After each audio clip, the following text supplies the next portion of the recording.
नमस्कार दोस्तों, इस वीडियो में हम मौर्यकालीन समाज और अर्थव्यवस्था के विषय में जानेंगे। इस वीडियो में हम महिलाओं, दासों, विजातीय लोगों तथा मजदूरों की स्थिति मौर्यकालीन समाज में कैसी थी, शिक्षा व्यवस्था कैसी थी, यातायात मार्ग कौन कौन से थे, व्यापार उद्योग धंधे किस अवस्था में थे तथा सूदखोरी और महाजनी किस अवस्था में थी, कितना सूद था यानी कि ब्याज थी भी या नहीं थी ये अवस्था, और मौर्य काल में किसे क्या कहा जाता था, इस विषय में हम इस वीडियो में जानेंगे। आइए शुरू करते हैं। महिलाओं की स्थिति। महिलाओं की स्थिति पुरुषों की अपेक्षा निम्न थी तथा इसमें और पतन हो रहा था, परंतु यह गुप्त काल जितनी खराब नहीं थी। यानी गुप्त काल में 4वीं-5वीं शताब्दी में जाते जाते भारतीय समाज में महिलाओं की स्थिति में और अधिक गिरावट आई। सामान्यतः स्त्रियां घर पर ही रहती थी, लेकिन इसमें अंशतः प्रथा प्रचलित थी, यानी कहीं कहीं पर प्रथा का प्रचलन था। केवल परिव्राजिका यानी कि सन्यासिनी, वो महिला जिसने सन्यास लिया हो, घर से बाहर स्वच्छंद रूप से विचरण कर सकती थी, यानी कि घूम फिर सकती थी, वो स्वतंत्र रूप से, उसे कोई रोक टोक नहीं थी। मौर्यकालीन समाज में वेश्यावृत्ति का भी प्रचलन था तथा अर्थशास्त्र में वेश्याओं के लिए भी कुछ नियम कानून बनाए गए थे। महिलाओं की दयनीय दशा के कारण ही अशोक ने केवल महिला कल्याण के लिए एक विशेष महामात्र अधिकारी की नियुक्ति की थी, जिसे इतिझक महामात्र यानी कि महिलाओं का अध्यक्ष कहा गया था। वेश्यालय के अध्यक्ष को गणिकाध्यक्ष या मातृका कहा जाता था और इतिझक महामात्र तथा गणिकाध्यक्ष के बीच में निश्चित संबंध स्थापित किया गया था। स्वतंत्र वेश्यावृत्ति अपनाने वाली महिलाएं जो होती थी वो रूपजीवा कहलाती थी। मैगस्थनीज के अनुसार मौर्य काल में सत्ताधारी वर्ग में बहुविवाह प्रथा प्रचलित थी, यानी कि राजा जो होते थे वो एक से अधिक पत्नियां रखते थे। सम्राटों के अंगरक्षकों के रूप में भी महिलाओं की नियुक्ति होती थी, ऐसा मैगस्थनीज ने वर्णन किया है। महिलाओं को विधवा विवाह और विवाह विच्छेद की अनुमति थी, यानी कि वो विधवा विवाह भी कर सकती थी, विधवा होने के बाद में दूसरा विवाह कर सकती थी तथा तलाक भी ले सकती थी। कौटिल्य ने अर्थशास्त्र में विवाह विच्छेद यानी कि तलाक को मोक्ष कहा है। पुत्र प्राप्ति के लिए समाज में नियोग प्रथा भी प्रचलित थी। नियोग प्रथा होती है जैसे जिसमें अगर किसी महिला का पति जो है सक्षम नहीं है संतान उत्पन्न करने में, या फिर पति गुजर गया है, मर गया है, तो उसके बाद अगर बड़ों की इच्छा हो, घर के जो बड़े हैं, तो उनकी सहमति से और खुद की इच्छा से वो अपने देवर या किसी अन्य सगे संबंधी से ये यानी कि संबंध बना सकती थी और पुत्र प्राप्त कर सकती थी। दास, विजातीय लोग और भाड़े के मजदूरों की क्या स्थिति थी मौर्यकालीन समाज में, आइए जानते हैं। भाड़े के मजदूरों की जो सामाजिक स्थिति थी वो दासों की अपेक्षा अच्छी थी, लेकिन आर्थिक स्थिति दासों से खराब थी इनकी। भाड़े के मजदूर बेगार से अलग थे, यानी कि ये भाड़े पर मजदूरी करते थे, इनको मेहनताना दिया जाता था, इनको मजदूरी दी जाती थी। लेकिन जो बेगार होते थे उनको विष्टि कहा जाता था, और बेगार का मतलब होता है जो निःशुल्क सेवाएं उपलब्ध कराते हों, उनको उनकी सेवाओं के बदले कोई भुगतान नहीं किया जाता था, तो उसको बेगार बोलते हैं। और बेगार को मौर्य काल में विष्टि कहा जाता था। विजातीय लोगों की सामाजिक और आर्थिक स्थिति दास और भाड़े के मजदूर दोनों से ही खराब थी। क्यों? क्योंकि ये चमड़े की धुलाई का काम करते थे और इस कारण इनको अशुद्ध माना जाता था। शिक्षा व्यवस्था। मौर्य काल में शिक्षा व्यवस्था जैन और बौद्ध धर्म के प्रभाव की वजह से मठों और विहारों में मुख्यतः होती थी। तक्षशिला और उज्जैन या उज्जैनी महत्वपूर्ण मौर्यकालीन शिक्षा केंद्र थे। मौर्य काल में तक्षशिला विश्वविद्यालय विदेशों में प्रसिद्ध था और यह विश्व का सबसे प्राचीन विश्वविद्यालय था, यानी कि आज भी ये विश्व का सबसे प्राचीन विश्वविद्यालय है। इससे पुराना विश्व में कोई विश्वविद्यालय नहीं है, ये सबसे पहला विश्वविद्यालय है विश्व का, तक्षशिला विश्वविद्यालय। ह्वेनसांग के यात्रा विवरण के अनुसार अशोक, महेंद्र, संघमित्रा, कुणाल और संप्रति जो थे वो उज्जैन में ही पढ़े थे और वहीं से उन्होंने बौद्ध धर्म की शिक्षा प्राप्त की थी, उज्जैन में ही।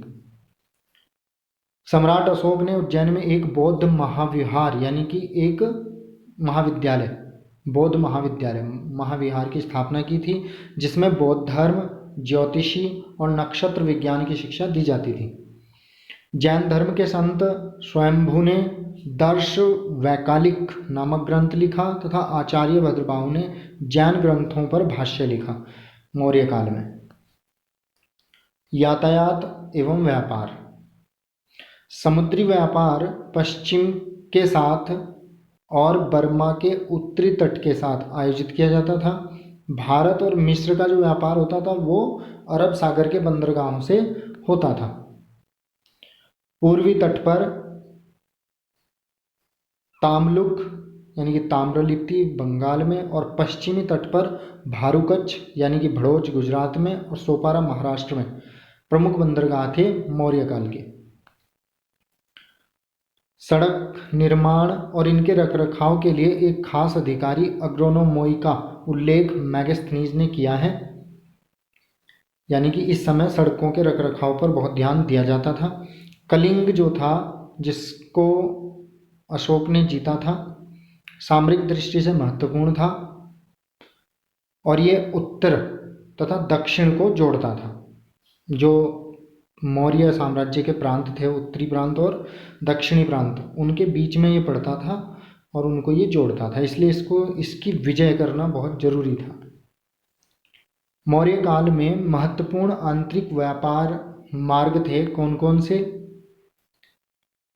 उत्तर से दक्षिण पश्चिम मार्ग जो कि श्रावस्ती से पृथ्वीनाथ तक जाता था। दूसरा है उत्तर से दक्षिण पूर्व मार्ग जो कि श्रावस्ती से राजगृह तक जाता था। तीसरा है उत्तर पश्चिम मार्ग जो कि तक्षशिला से पाटलिपुत्र तक का शाही राजमार्ग है जिसको उत्तरापथ कहा जाता था। चौथा है पूर्व पश्चिम मार्ग, ये गंगा यमुना के नदी अपवाह तंत्र के साथ साथ यानी कि उसके किनारे के साथ साथ बने हुए थे, गंगा यमुना नदी के किनारे किनारे। उत्तरापथ पूर्व में गंगा के साथ ताम्रलिप्ति के बंदरगाह तक विस्तृत था। ताम्रलिप्ति कहाँ है? बंगाल में। तो ये बंगाल तक विस्तृत था और यह सबसे लंबा और सबसे महत्वपूर्ण राजमार्ग था मौर्य काल का, उत्तरापथ। उद्योग धंधे। सूत कातना और बुनना मौर्य काल का प्रमुख उद्योग था। उद्योग धंधों की संस्थाओं को श्रेणी कहा जाता था। श्रेणी न्यायालय के प्रधान को महाश्रेष्ठी कहा जाता था, यानी कि अगर कोई व्यापारिक झगड़े हो गए हैं तो उनको सुलझाने का जो काम करता था उसको महाश्रेष्ठी कहा जाता था। व्यापारिक जहाज़ों का निर्माण इस काल के प्रमुख उद्योगों में से एक था, यानी कि दो उद्योग प्रधान थे, एक तो सूत कातना और बुनना और दूसरा था व्यापारिक जहाज़ों का निर्माण। सूदखोरी अथवा महाजनी। मैगस्थनीज की धारणा कि मौर्य काल में भारत में सूदखोरी नहीं थी, यानी कि ब्याज पर पैसा देने की प्रथा नहीं थी, गलत है, क्योंकि बौद्ध ग्रंथों और अर्थशास्त्र में इसके प्रमाण मिलते हैं। ब्याज की दर प्रतिवर्ष 15% से लेकर के 60% के बीच थी और संभवतया ब्याज दर पर राज्य का नियंत्रण होता था, इसलिए मैगस्थनीज को ऐसा लगा कि सूदखोरी भारतीय समाज में नहीं है। मौर्यकालीन संबोधन और वर्तमान संबोधन के विषय में हम पढ़ेंगे, यानी कि वर्तमान में हम जैसे धोबी है या कोई और है तो उसको हम मौर्यकालीन समाज में कैसे बुलाते थे, किस नाम से बुलाते थे। अयस्कार कुम्हार को कहा जाता था, करमार लुहार को कहा जाता था, कुटुक बढ़ई को कहा जाता था, नापित या कल्पाक नाई को कहा जाता था, रजक धोबी को कहा जाता था, वटपाल बाग का रखवाला होता था, मेदक टोकरी बनाने वाले को मेदक कहा जाता था, सफाई करने वाले को चरक कहा जाता था, कलाकार या मूर्तिकार को शिल्पी कहा जाता था और भैंस पालने वाले को पिंडारक कहा जाता था। कलाबाज को पलवक, मजदूर को क्रमक, रसोइये को परिचारक, माली को शंदपाल, नौकर को प्रसाधक कहा जाता था। सुनार को सुवर्णकार, जुलाहे को तंतुवाय, दर्जी को तुन्नवाय, इंजीनियर को वर्धकी और काश्तकार को उपवास कहा जाता था।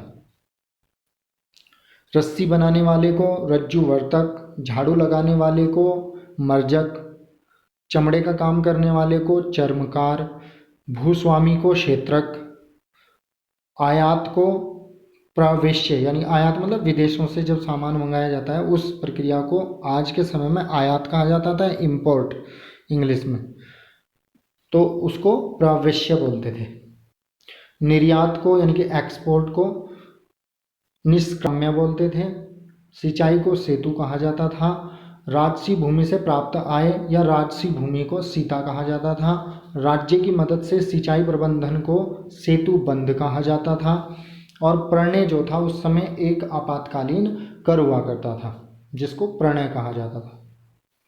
अन्य मौर्यकालीन संबोधन, सरकारी भूमि को सीता भूमि कहा जाता था। बिना वर्षा के अच्छी फसल देने वाली भूमि को अदेव मातृक कहा जाता था, यानी कि जो भूमि बिना वर्षा के भी अच्छी फसल दे देती थी उसको अदेव मातृक कहा जाता था। हिरण्य भी एक कर था जिसको अनाज के रूप में न देकर ये नकद लिया जाता था राजा के द्वारा, इसको बोलते थे हिरण्य। तो ये कुछ खास जानकारियाँ थी इस वीडियो में जो हमने आपसे साझा की मौर्य काल के संबंध में। Thanks for watching. Please like and share the video and subscribe my channel. और हाँ, एक बात और, अगर आपको ये वीडियो या कोई भी वीडियो पसंद ना आई हो, कोई कमी महसूस हुई हो, तो कृपया कर अवश्य बताएं कमेंट बॉक्स में हमें। अगली वीडियो में हम सुधार करेंगे, उस कमी को दूर करने का पूरा हम प्रयास करेंगे। धन्यवाद।